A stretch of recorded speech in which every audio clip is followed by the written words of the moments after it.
¿Qué es circulación? ¿Saben? Está grabando, por favor, que pase Es todo, toda la sangre que va a llevar, ¿qué? Va a llevar oxígeno, nutrientes. ¿Ok? ¿Qué más? ¿Qué? ¿Lo ven? Ok. La circulación tiene una circulación sistémica y otra. ¿Lo ven? Ya. La sistémica, ¿por qué es importante? Porque lleva prácticamente todos los nutrientes, el oxígeno, todo, va a llevar a todo el cuerpo, ¿correcto? La sistémica entonces está encargada de ¿qué? De la perfusión. ¿Qué es la perfusión? Es la llegada de sangre, ¿a dónde? A los tejidos. ¿Ya? Cuando la perfusión disminuye, llamamos nosotros eso hipoperfusión. Hipoperfusión. Y cuando hay una hipoperfusión, es decir, disminuye la llegada de sangre a los tejidos, nosotros llamamos eso isquemia. ¿Ok? No sé si se acuerdan, pero debe pasar. Cuando llega o hay poco oxígeno en el tejido, ¿qué se llama? Hipoxia. Y cuando hay disminución de sangre es... No. Cuando hay isquemia, exacto. La hipoxemia es la disminución de oxígeno en la sangre. ¿Ustedes van a entender? Okay. Esto, por ejemplo, está en la guía que tienen que saber. Cuando un tejido está en isquemia, ¿ya? Tiene un tiempo de recuperación. Es decir, tiene un tiempo en el cual se puede reperfundir. ¿Pueden entender? O sea, que llegue otra vez sangre.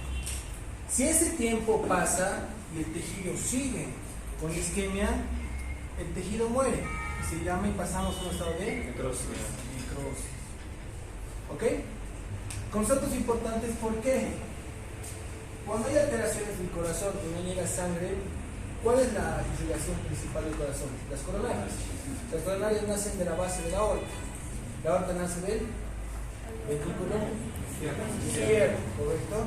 Si es que no llega sangre de las coronarias, ¿qué va a pasar con el tejido del corazón? Isquemia. ¿Ya?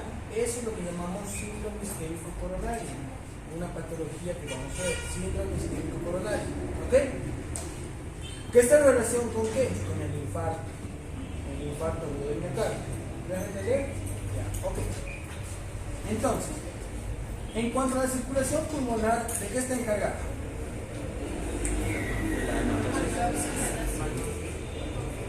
¿Qué es la hematosis?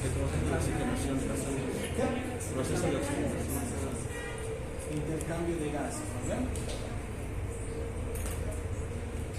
Es decir, que va a estar encargado de que entre oxígeno y que salga. ¿No ves? ¿Se acuerdan? Hemos visto. ¿Correcto? Ahora, para entender cómo funciona todo esto, tenemos que dibujar. ¿Qué nos vamos a dibujar? Un corazón.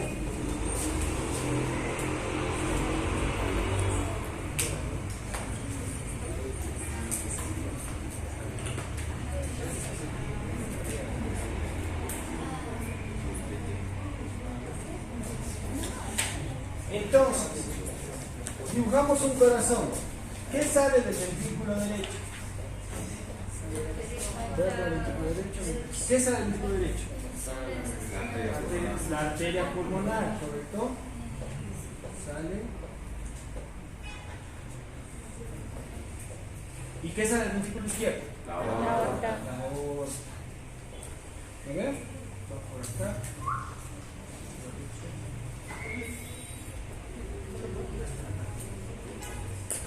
¿Correcto? Muy bien. Una vez que sale de la aorta, tenemos la aorta inferior de la aorta abdominal y demás. ¿Correcto? ¿Qué pasa a nivel microvascular? Porque es importante la microvasculatura. La microvasculatura es lo que nosotros hemos llamado, y les he dicho que se acuerden, la resistencia vascular periférica, que está en relación con ¿qué? Con la poscarga. ¿Me dejo entender? ¿Por qué? Porque la resistencia vascular periférica va a estar encargada de ¿qué? De la contracción vascular, obviamente de la microvasculatura, y de la relajación.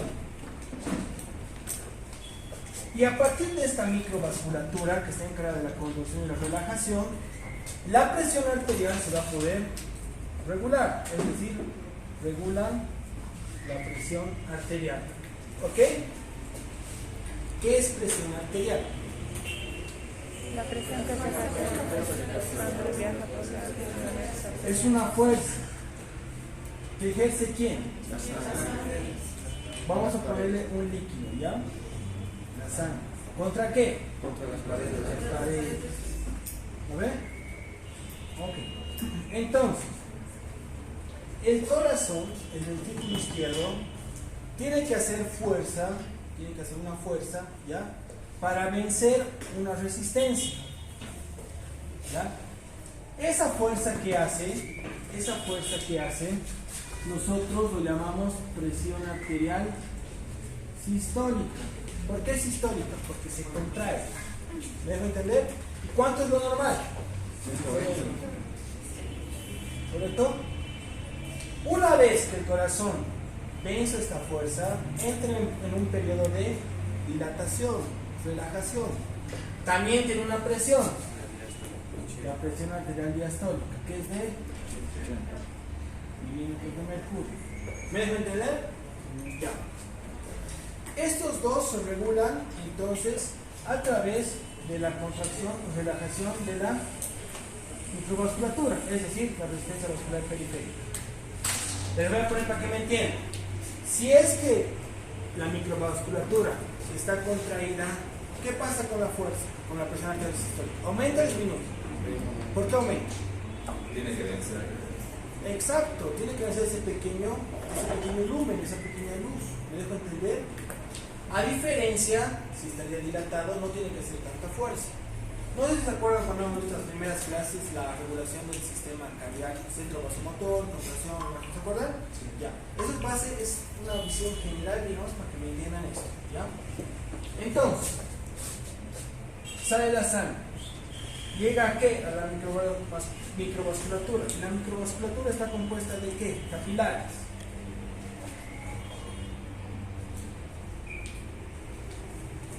Y por ven. ¿Qué es lo que pasa acá? Hay una mezcla de la sangre, ¿ya? Y es lo que nosotros denominamos ¿qué? El cortocircuito famoso o el shunt. ¿No ven? Arteriolar venoso. ¿Ya? ¿Por qué le dicen shunt o cortocircuito? Porque hay un intercambio, hay una mezcla de la sangre, tanto de las arterias como de las venas. Pero ojo, la sangre que está llegando acá, a los capilares, a este nivel, va a estar con oxígeno, pero en poca concentración. Nunca la sangre debe estar sin oxígeno. ¿No se dejan entender? Difícilmente, ¿ya? Va a estar con poca concentración de oxígeno. ¿De qué depende eso? De la oxihemoglobina, ¿ya? Oxihemoglobina. Una vez que la sangre entonces pasa a lo que son las vénulas, a partir de acá se van formando las grandes venas, que van a retornar ¿dónde? A la aurícula derecha, que son la famosa vena cava superior y vena cava inferior. ¿Correcto? Cuando llega acá la sangre, ¿qué pasa? De acá tiene que pasar al ventrículo derecho, ¿ya? Y de acá la misma arteria pulmonar tiene que vencer una fuerza. Entonces, la arteria pulmonar también tiene una presión arterial sistólica y tiene una presión arterial diastólica, ¿ya? Obviamente menor que la aorta. En este caso, la sistólica va a ser de 25 milímetros de mercurio. Y en este caso, la diastólica va a ser de 8. Entonces, Ambas arterias igual tienen una presión arterial sistólica y diastólica. ¿Correcto? Muy bien. La sangre que sale de acá de la arteria pulmonar, ¿dónde va? A los pulmones. Y a nivel pulmonar, ¿qué pasa?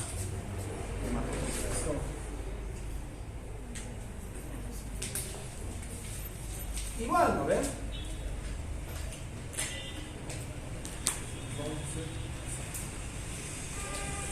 ¿Qué pasa acá?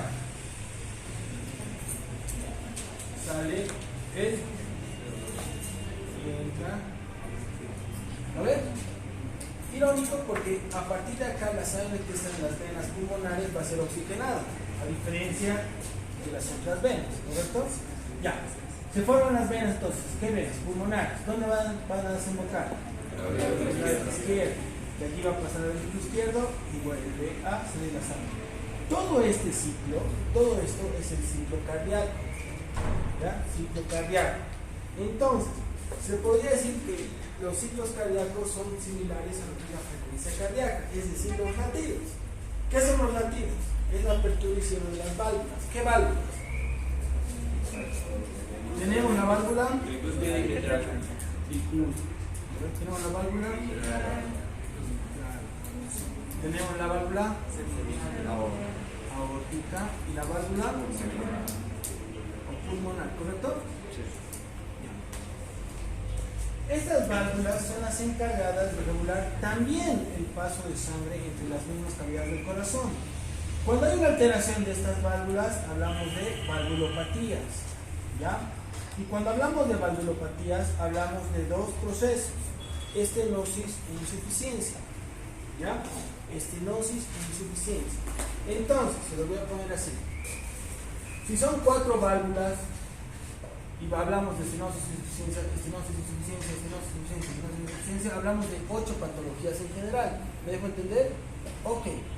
La más importante generalmente suele ser la mitral, ¿ya? La mitral. ¿Por qué? En términos generales, una valvulopatía de la válvula mitral, insuficiencia o estenosis, puede generar una insuficiencia cardíaca derecha, o perdón, izquierda, y al mismo tiempo una insuficiencia cardíaca derecha. ¿Me dejo entender? Por eso es importante más que todo la válvula mitral. No descartamos las otras, obviamente, pero la más importante es la válvula mitral. ¿Ok? ¿Han escuchado, por ejemplo, de la fiebre reumática, todo eso? ¿Se acuerdan? Muy bien. Hay patologías similares a esas que llegan a afectar las válvulas, ¿ya? Cuando estas válvulas se llegan a infectar, podemos hablar incluso de la endocarditis infecciosa. ¿Han escuchado de la endocarditis infecciosa? El agente principal de la endocarditis infecciosa es el Staphylococcus aureus. No sé si han visto eso aquí. ¿No han visto todavía? Ya, ¿no? Les estoy dando un panorama general. Entonces, toda alteración en las válvulas son las valvulopatías. Hablamos de estenosis y de insuficiencia, ¿ya? Todo esto sucede en el corazón cada minuto. Es decir, que cada minuto el corazón, ¿cuánta sangre va a bombear? 5 litros. Y esa sangre del corazón va a bombea, es de 5 litros, ¿correcto? Y estos 5 litros es lo que llamamos nosotros el gasto cardíaco. ¿Ok? Gasto cardíaco. ¿Qué es el gasto cardíaco entonces? Es la cantidad de sangre que bombea el corazón en un minuto. ¿Ok? ¿Puede calcularse? Sí, tiene su forma. ¿Ya? Pero me interesa que sepan que el gasto cardíaco quiere decir la sangre que bombea el corazón en un minuto.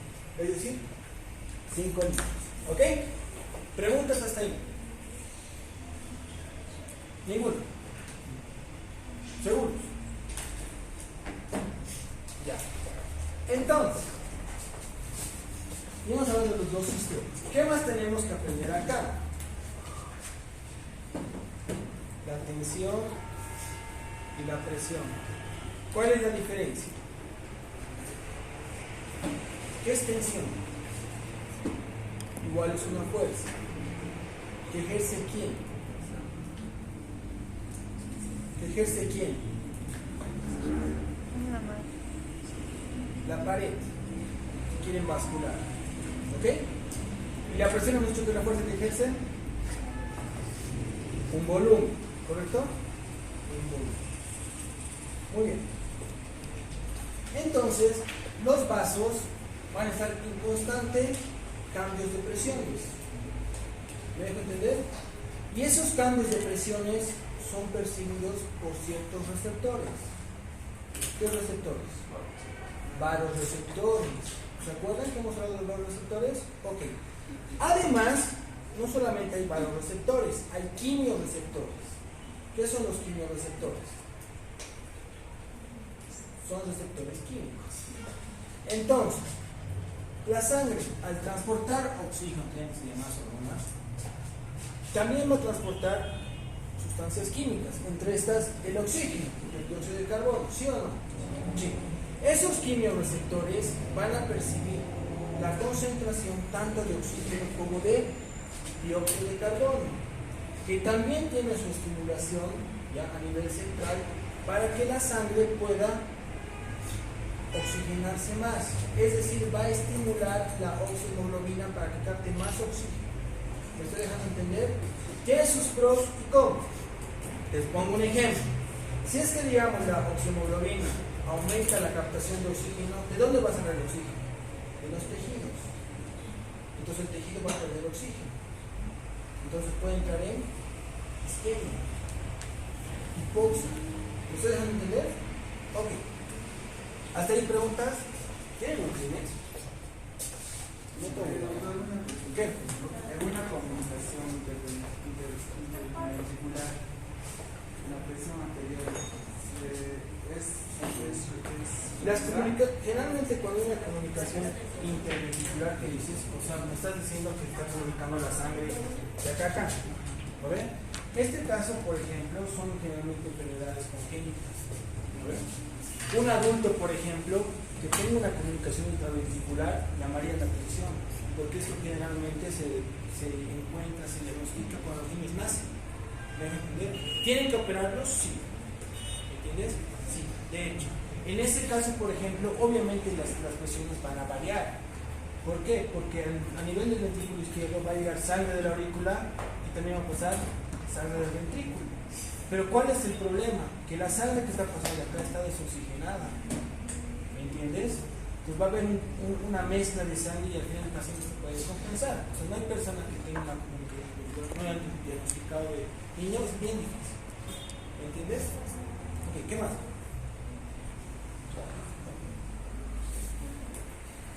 ¿Seguros? Esta es la base, muchachos, para corazón. Corazón, por ejemplo, ¿qué vamos a ver en corazón? Tenemos que ver sus propiedades. ¿Ya? El jueves, por ejemplo, vamos a ver el electrocardiograma. ¿Ya? Y el electrocardiograma, por ejemplo, no es difícil, es fácil. ¿Qué tiene que saber del electrocardiograma? Simplemente el concepto de la despolarización. Y ya, ¿me dejo entender? Y como ya sabemos el concepto de repolarización, despolarización y demás, va a ver que el electrocardiograma es súper fácil. ¿Ok? Pero de circulación es lo más básico que tienen que saber ustedes. Hay algunas que se llaman fórmulas, ¿ya? Leyes de Poiseuille, Laplace, demás, que están en su texto, ¿verdad? ¿Es importante que conozcan los conceptos? Sí, pero que lo apliquen así como tal. La verdad es de que llegue un paciente y estén ahí calculando, no, ya. ¿Qué más hasta acá? ¿Nada más? ¿Seguro? Ya. Entonces, tenemos que saber también de que a nivel de los riñones también existe un sistema de control o regulación de la presión arterial. ¿Cuál es la unidad funcional del riñón? A ver. Entonces, ¿qué pasa a nivel de los riñones? Tenemos el glomérulo, ¿correcto?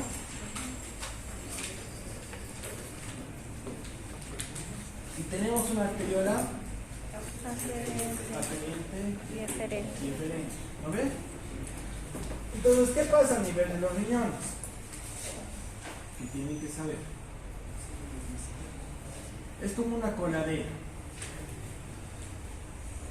¿Ya? esta coronera, la membrana glomerular, tiene también cierta afinidad por ciertos compuestos, ¿ya? También tiene una carga negativa. Esta carga negativa de la membrana glomerular evita que las proteínas pasen para ser eliminadas. ¿Me estoy dejando entender?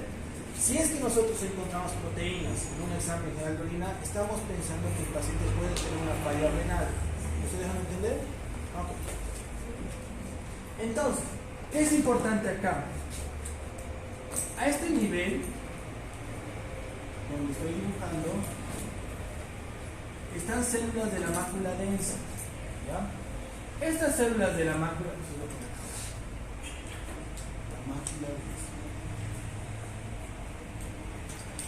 Esta mácula densa tiene también vasoreceptores, ¿ok?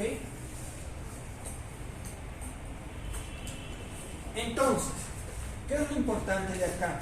Estas células de la mácula densa, al tener vasoreceptores, van a poder captar el cambio de la presión. Es decir, a este nivel, tanto la arteriola aferente como la arteriola deferente van a poder ayudar también a regular lo que es no solamente la filtración, sino también la presión arterial. ¿Me estoy dejando entender? ¿Cómo? Les voy a poner un ejemplo. Si es que la presión está disminuyendo, ¿qué va a pasar con la aferente? Bien, si la presión está disminuyendo, ¿qué pasa? Se contrae. ¿Me estoy dejando entender? Y entonces, ¿qué pasaría con la aferente? Se dilata. ¿Me estoy dejando entender? Ok. Viceversa, si la presión aumenta, ¿qué va a pasar con la arteria aferente? Se dilata o se contrae. ¿Y la aferente? ¿Me estoy dejando entender? Ok. Ahora, ¿por qué es importante ese juego? Si es que, digamos, la arteria aferente se dilata, va a llegar más sangre. ¿Sí o no? Por lo tanto, va a haber una mayor filtración glomerular. Por lo tanto, va a haber un aumento en la tasa de filtración glomerular. ¿Me estoy dejando entender? ¿Cuánto es lo normal ahora de la tasa? Los riñones filtran 126 ml minuto. Y en el día filtran 180 litros por día, de los cuales solamente 2 litros eliminados. No quiere decir esto por si acaso que tenemos 180 litros en el cuerpo. ¿Ya? No. Al decir que filtran 180 litros ya quiere decir que los 5 litros que tenemos pasan tantas veces necesarias hasta llegar a 180 litros. ¿Me estoy dejando entender? ¿Sí? ¿Seguros? Ya, ok. Entonces, de los cuales 2 litros eliminamos. Y estos 2 litros que eliminamos, ¿qué llamamos nosotros? Es la diuresis. Que puede ser horaria o puede ser diaria. ¿Ya? Diuresis, término importante. Entonces, ¿qué pasa con las células de la mácula densa? Sienten que la presión aumenta y disminuye. ¿Y qué van a hacer? Van a ser encargadas de activar ¿cuál sistema? Sistema renina, aldosterona, ¿correcto? Aquí estamos hablando de hormonas, ¿sí o no? Y estas hormonas, la aldosterona en este caso, es una hormona endócrina. ¿Por qué es hormona endócrina? Porque va a pasar a la circulación. ¿Lo ven? ¿Me estoy dando a entender? Ok. ¿Y qué va a hacer la aldosterona? Esta es una pregunta que les van a hacer toda su vida. Aldosterona. ¿Qué hace la aldosterona? Aumenta la reabsorción. ¿De qué? De sodio y agua. ¿Se acuerdan cuando hemos visto un poco de electrolitos? Les he dicho, generalmente el sodio y el agua siempre van de la mano. Siempre. ¿Ya? Pero al mismo tiempo que va a aumentar la reabsorción de sodio y agua, va a disminuir va a aumentar la excreción de potasio. ¿Ya? Entonces, ¿cuál es la función de la aldosterona? Reabsorber sodio y agua y aumentar la expresión de potasio. ¿Me dejo entender? Entonces, otro concepto que tenemos que aprender acá. Si nuestra volemia, que es la cantidad de sangre que tenemos, es de 5 litros, por así decirlo, si es que se activa la aldosterona, va a aumentar la reducción de sodio y agua, ¿sí o no? Por lo tanto, ¿qué va a pasar con la volemia? Va a aumentar, ¿sí o no? Tampoco va a aumentar a 10 litros, ¿no? Le vamos a poner 6, ¿ya? Aumenta 6 litros. Por lo tanto, ya tenemos más volumen, ¿sí o no? Entonces, el corazón, al tener más volumen, ¿qué va a hacer? Tiene que hacer más fuerza. Es como cuando ustedes van al gimnasio y levantan más peso, ¿qué hacen? Tienen que hacer más fuerza. Lo mismo pasa. Si es que aumenta la volemia, el corazón tiene que hacer más fuerza. Por lo tanto, la presión aumentaría. ¿Me estoy dejando entender? Ok. Ahora, hay medicamentos que regulan también la aldosterona. ¿Cuáles son esos medicamentos? Diuréticos. Antes. Estos son los antagonistas de los receptores de la aldosterona, ¿ya? Hay otros. Uno común es el losartán, ¿ya? Losartán. ¿Qué más también podemos usar acá? Podemos usar diuréticos. Todos los diuréticos, o en su mayoría, van a actuar sobre lo que es el domenio, el riñón, ¿ya? ¿Qué diuréticos podemos usar? Hay varios. Han de utilizar la furosemida. ¿Vale? Es lo que más se usa. Entonces, nosotros ya tenemos dos medicamentos que podemos usar cuando el paciente, por ejemplo, está con presión alta. ¿No se van a entender? Es decir, porque el corazón está haciendo mucha fuerza. ¿Qué es lo malo de que el corazón haga mucha fuerza? Se puede cansar. ¿Vale? Entonces, cuando ustedes van a hacer ejercicio, por ejemplo, empiezan a respirar más rápido. ¿Por qué? Exacto, necesitan oxígeno. ¿Ve? Entonces, ¿qué también acá ayuda a regular? Ayuda a regular la demanda y oferta ¿de qué? De oxígeno. Ejemplo, si el corazón empieza a latir mucho, o se empieza a hacer mucha fuerza, ¿qué pasa con la oferta? ¿Qué pasa con la demanda? Piensa, si el corazón empieza a latir mucho, empieza a hacer mucho esfuerzo, ¿qué pasa con la demanda de oxígeno? ¿Aumenta o disminuye? Aumenta. Aumenta la demanda de... ¿No ve? Entonces la oferta de oxígeno, lo normal sería que Va a disminuir. aumente o disminuye.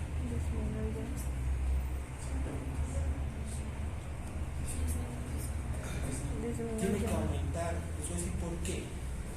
Si aumenta la demanda de oxígeno, se necesita más oxígeno el corazón. Entonces la oferta de oxígeno, o sea, la cantidad de oxígeno que le puede dar al corazón, ¿quién? La circulación pulmonar, porque es la que va a permitir el intercambio de gases. ¿Ustedes van a entender? Ok. Entonces la oferta tiene que aumentar de oxígeno. Cuando la oferta disminuye de oxígeno, por así decirlo, si tiene esta patología, digamos que está disminuida la oferta de oxígeno, ¿qué va a pasar con el músculo cardíaco? No va a tener oxígeno, ¿sí o no? Entonces entraría en falta de oxígeno, hipoxia, ¿sí o no? Hipoxia. ¿Ustedes van a entender? Ya, ok. Entonces, si es que, por ejemplo, la demanda de oxígeno disminuye y disminuye la oferta de oxígeno, ¿será un patrón normal? ¿Estará bien? ¿Por qué no? Si mi demanda de oxígeno es menor, no me hace falta mucho oxígeno. Entonces, ¿qué pasa? Este oxígeno que está en sangre, al ver que el músculo cardíaco tiene poca demanda, ¿dónde va a distribuir el oxígeno que tiene? A los tejidos. ¿Me dejo entender? Entonces, para que vamos a hacer un ejemplo. El corazón va a estar latiendo muy rápido, va a estar con taquicardia. Digamos, ¿Ya? 120 latidos por minuto. Ya. Cuando el corazón está en taquicardia y aumenta los latidos, estamos hablando de que aumenta o demanda o disminuye la demanda de oxígeno. Aumenta. Aumenta. Vamos a ver la demanda. ¿Lo ven? Por lo tanto, la oferta de oxígeno tiene que aumentar. ¿Lo ven? Para que aumente la oferta de oxígeno, ¿qué tiene que pasar? ¿Qué tiene que pasar? Primero tiene que pasar ¿qué? Que aumente el intercambio gaseoso. ¿Sí o no? Es decir, que entre mayor oxígeno. Al mismo tiempo, ¿qué tiene que aumentar? Al mismo tiempo tiene que aumentar la liberación de oxígeno. ¿De dónde? De la oximoglobina. ¿Sí o no? Y esa liberación de oxígeno de la oximoglobina va a permitir que el oxígeno pueda llegar al músculo cardíaco. ¿Sí o no? ¿Me ustedes van a entender? Ya. Ahora, ¿qué pasa, por ejemplo, cuando el corazón, por así decirles, está con bradismia? ¿Qué es la bradismia? Hay procesos radicales. Es la disminución de la Frecuencia cardíaca. digamos que está en 50. ¿Qué va a pasar acá? La demanda baja. Baja la demanda. ¿Sí o no?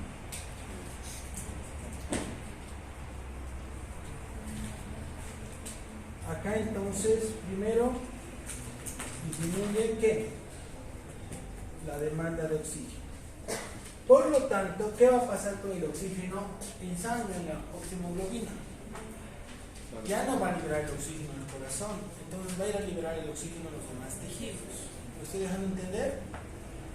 Este mecanismo es cómo se compensa el organismo cuando hay algún tipo de pérdida de volumen, hemorragia, sangre. Aparte de que activa nuevamente lo que hemos visto, el simpático, el centro vasomotor, todo eso que hemos visto, a nivel un poco más pequeño, por así decirlo, más micro, es lo que pasa. ¿Ya? De esta manera, el cuerpo va regulando, ¿ya? El corazón regula la llegada de sangre y oxígeno a los tejidos. ¿Ya?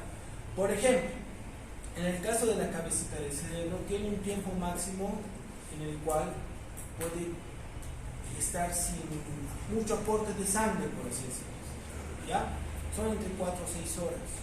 Después de ese tiempo, los pacientes ya presentan isquemia y finalmente necrosis. Y ya tienen secuelas neurológicas. ¿Me está dejando entender? Ok. Eso también ocurre con los diferentes tejidos. Ahora, ¿por qué también es importante que sepan esto de la circulación? Hay circulaciones no solamente sanguíneas. ¿Qué es la otra circulación? Venosa, linfática. A ver. En el caso de la venosa, por ejemplo, ¿qué es lo importante de la circulación venosa? ¿Qué es lo importante? Las venas, por si acaso, es el principal reservorio de ¿qué? De sangre. ¿Ya? Les voy a explicar por qué.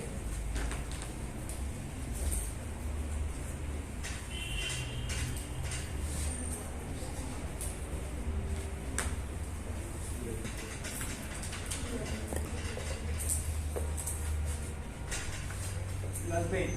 ¿Qué es importante de las venas? Ustedes en histología han visto que las venas tienen diferentes capas. Pregunta, ¿tienen capa muscular? ¿Cómo es? ¿No tienen muscular? ¿Seguros?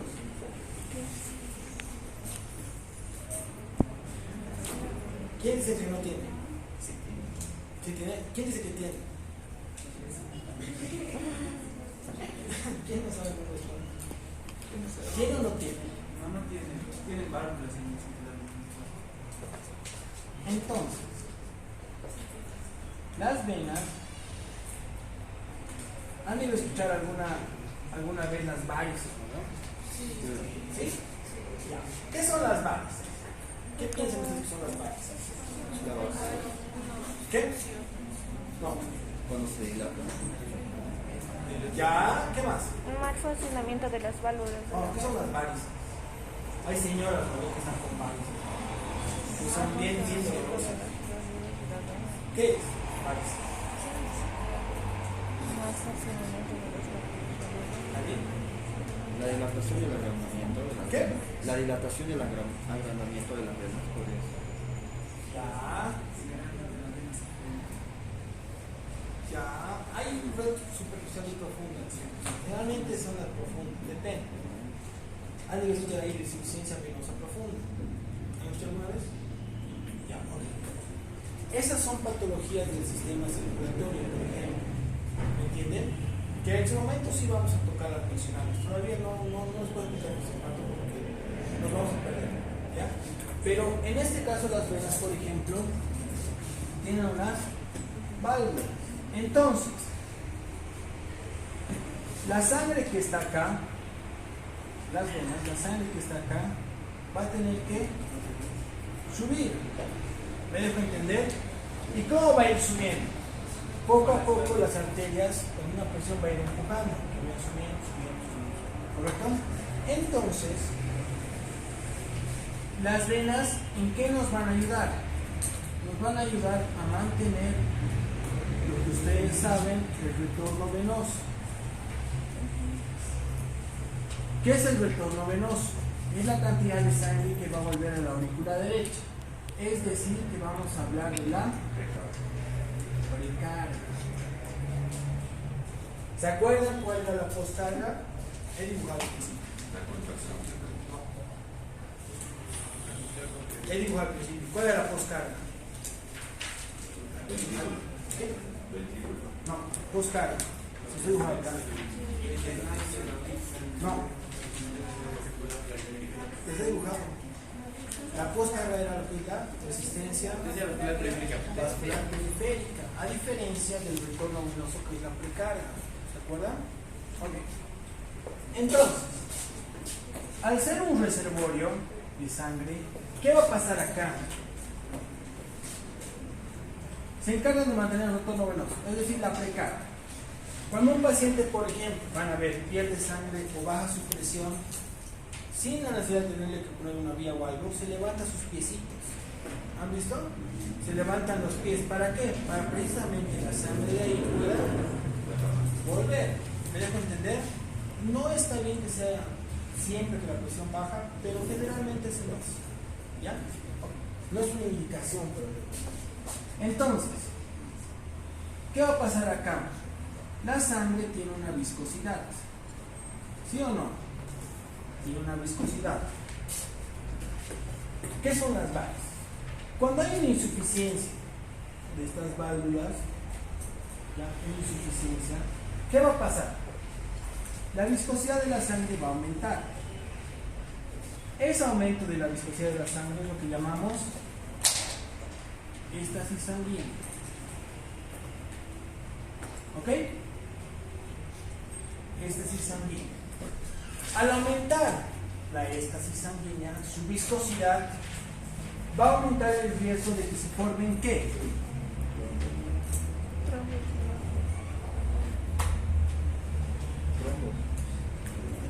Trombos. ¿Sí o no? Esta formación de trombos van a formar acá ¿qué? Placas trombóticas, en las cuales, si pongo aquí una placa, otra placa, por así decirlo, otra placa, ¿qué va a pasar? La sangre ya no va a poder pasar fácilmente, ¿sí o no?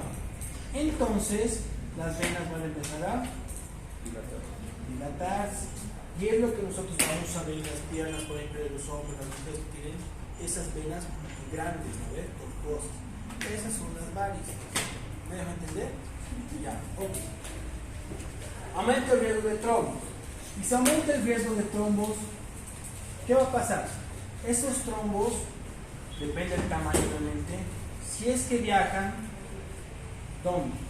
Hacia la circulación pulmonar, por así decirlo, ¿qué pueden provocar? Que está en su igual de su. ¿Qué pueden provocar? El famoso T. ¿Qué es el T? es el tromboembolismo pulmonar. ¿Ok? Que también está en su texto. Entonces, desde las venas, miren, un poquito general. Si tiene una insuficiencia venosa profunda, hablamos de varios, puede generar trombos y al mismo tiempo puede predisponer a que se forme o se produzca una tromboembolia pulmonar. Generalmente los pacientes con tromboembolia pulmonar, si es que no se hace un tratamiento adecuado con anticoagulantes y demás, se mueren. Así netamente, se mueren. ¿Me dejo entender? Ok. Entonces, un trombo, cuando entra a la circulación y viaja, es lo que podemos llamar émbolo también. ¿Me dejo entender? Ya. Hasta aquí, ¿tienen alguna pregunta? ¿Seguros? Ya, entonces, ¿qué conceptos ustedes tienen que repasar en sus casas para el día jueves? Tienen que repasar circulación mayor y menor. ¿Qué más tienen que repasar? Tienen que repasar las leyes. Que las conozcan, sí, ¿de qué? De Laplace y Poiseuille, ¿ya? Tienen que hablar también, bueno, las leyes hablan prácticamente de lo que es la resistencia y el número y todo eso, sí. Es más o menos a lo que ahorita les voy a explicar, les voy a dar una idea. Para que me entiendan. Porque se van a... Las leyes de Laplace y Poiseuille, ¿de qué hablan? Hablan de la presión, del volumen, del radio y del paso. Es decir,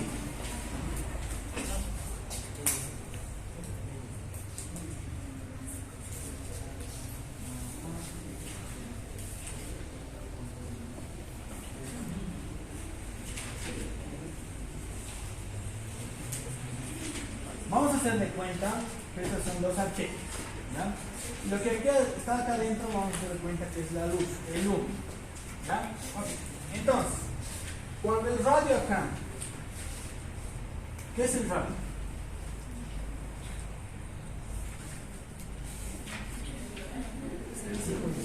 Es el de colegio, ¿qué es el radio? No es volumen. La mitad del diámetro. ¿Qué? La mitad del diámetro. Ya, va por ahí. El de puntos entre los Ya, van a ver lo que es el radio. Es del punto céntrico a cualquiera de los lados. ¿De dónde? Desde el centro a cualquiera de los lados. ¿De dónde? ¿De dónde? Es el punto del centro, la medida del centro a cualquiera de los centros. Ya.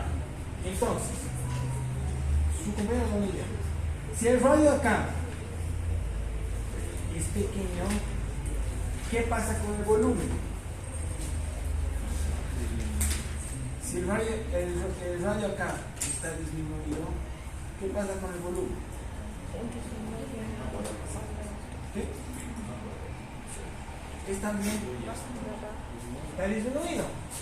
Por lo tanto, ¿qué dice? Que el radio o el diámetro del radio es directamente proporcional ¿a qué? La cantidad de volumen. Al volumen. ¿Me dejo entender? Lo mismo acá, ¿sí o no? Si el radio aquí está aumentado, ¿qué pasa con el volumen? Aumenta. ¿Sí o no? Las leyes hablan básicamente de eso. ¿Ya? Nada más. Que ustedes agarren y que le apliquen las leyes como les digo, yo no lo veo importante. Que les pueden preguntar en algún momento, sí. Que sepan el concepto, sí. Pero así que lo apliquen la verdad, la parte práctica. Bueno, al menos yo la verdad nunca practico. Sí, ¿ya? ¿Qué más? Entonces, en Guyton, creo que en el capítulo 14, ¿sí? Circulación. ¿Sí? Entonces, para el martes van a leer el capítulo 14, ¿ya?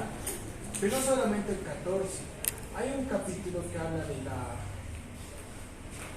del electrocardiograma, no sé por qué no subió la mitad. ¿Ahí tiene Guyton? ¿Tiene Guyton capítulo? Necesito que lean este capítulo.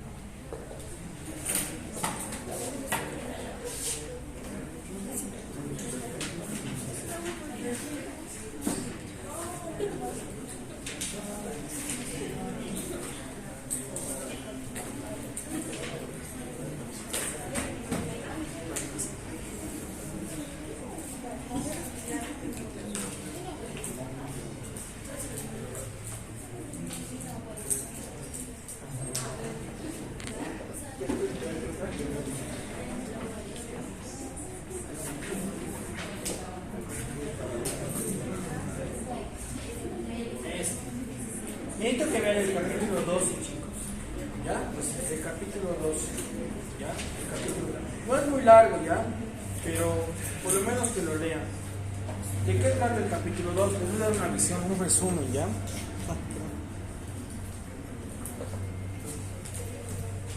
¿Qué es el electrocardiograma? Así rápidamente.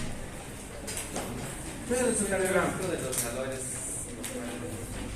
Es un dibujo. ¿De qué?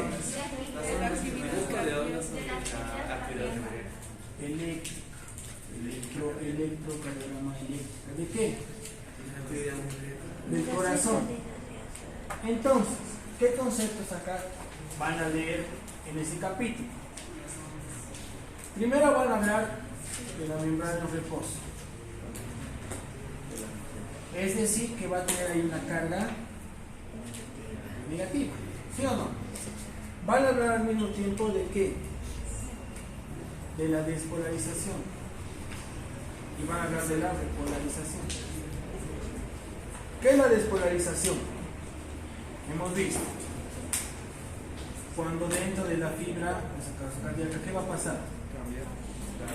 Positivo, ¿sí o no? Y en la repolarización, ¿qué hablamos? Okay.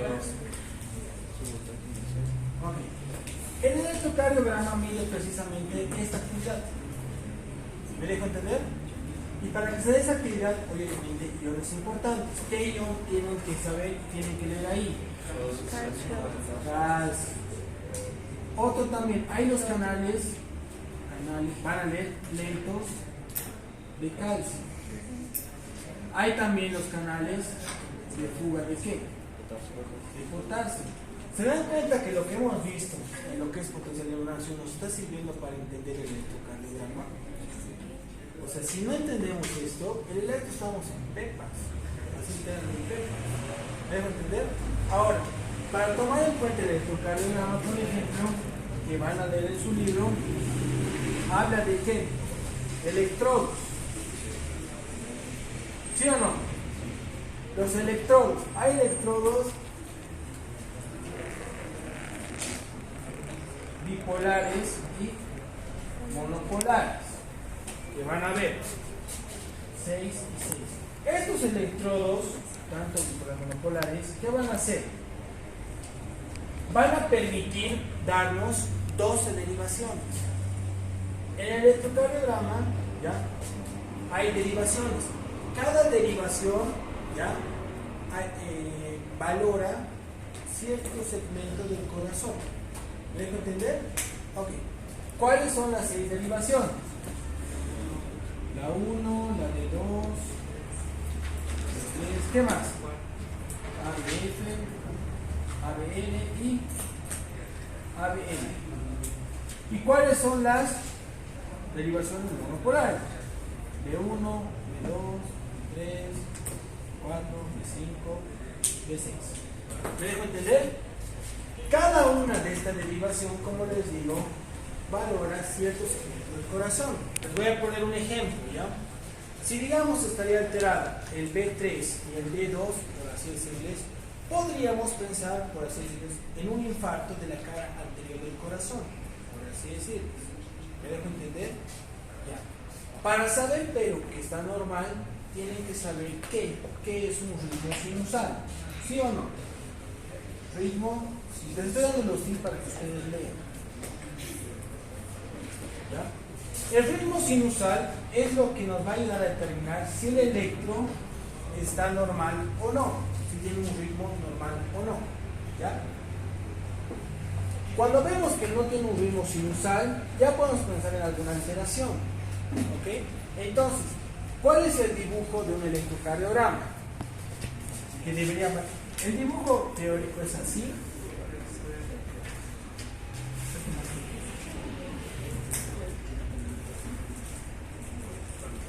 ¿Ya? Este es un dibujo normal del electrocardiograma. Ustedes dicen, ¿pero qué significa eso? ¿No? Entonces, para que me entiendan, esto es la onda P. ¿Y la onda P habla de qué? ¿De qué? De las aurículas. Este es el complejo QRS. A veces no está la Q, ya no está el complejo QRS. ¿Que habla de qué? despolarización ventricular. Y la onda T, que habla de qué? Repolarización ventricular. O sea, si se ponen a pensar, estamos tocando los mismos conceptos que nos llevamos. ¿No ven? Entonces no debe ser difícil, ¿correcto? Ahora, a este nivel más o menos, ¿ya? Que voy a poner ahí, hay también una onda T. Esta onda T pertenece a la repolarización de las aurículas, pero está prácticamente al mismo nivel del complejo, por eso no se lo tomen en cuenta, ¿ya? Pero está ahí. A partir de acá nosotros podemos ver patologías, si esto está invertido, si esto está hacia abajo, si es que no hay onda T, si es que no hay onda B, ¿me dejo entender? Entonces, conociendo los conceptos básicos que hemos visto y viendo cómo es normal un electro, ya podemos hablar de alteraciones. ¿Me dejo entender? Y esas alteraciones que nosotros vamos a ver, por ejemplo, pueden deberse a un aumento de función de calcio. ¿Por qué? Porque el calcio es importante, porque va a ser el encargado de mantener una contracción en el corazón. Te lo voy a poner así rápido. Cuando el corazón se contrae, ¿qué pasa? Se contrae y se dilata. Pero no es que se contrae y se dilata, ¿me entienden? Se contrae, poco a poco se va estirando. Se vuelve a contraer, poco a poco. Ese tiempo que tarda en dilatarse tiene que ver con los canales de calcio. ¿Me estoy dejando entender? Y al mismo tiempo, van a ver en su dibujo, tiene que ver con una meseta. ¿Ya? La meseta de los canales de calcio. Todo eso explica el electrocardiograma. ¿Me estoy dejando entender? Entonces, para el jueves, ¿qué tienen que leer? Circulación. Es el capítulo 14. Que van a ver con esto va a ser fácil. No hay mucho que ver de circulación. Y si ven la parte de patología, eso no lo vean. ¿Ya? El capítulo 14, el capítulo 12. ¿Para entender? ¿Ya? Preguntas, dudas. A partir de acá ya viene el fisiología. ¿Lo ven? Antes era más. ¿Ya? Entonces eso vamos a hacer el jueves. ¿Ok?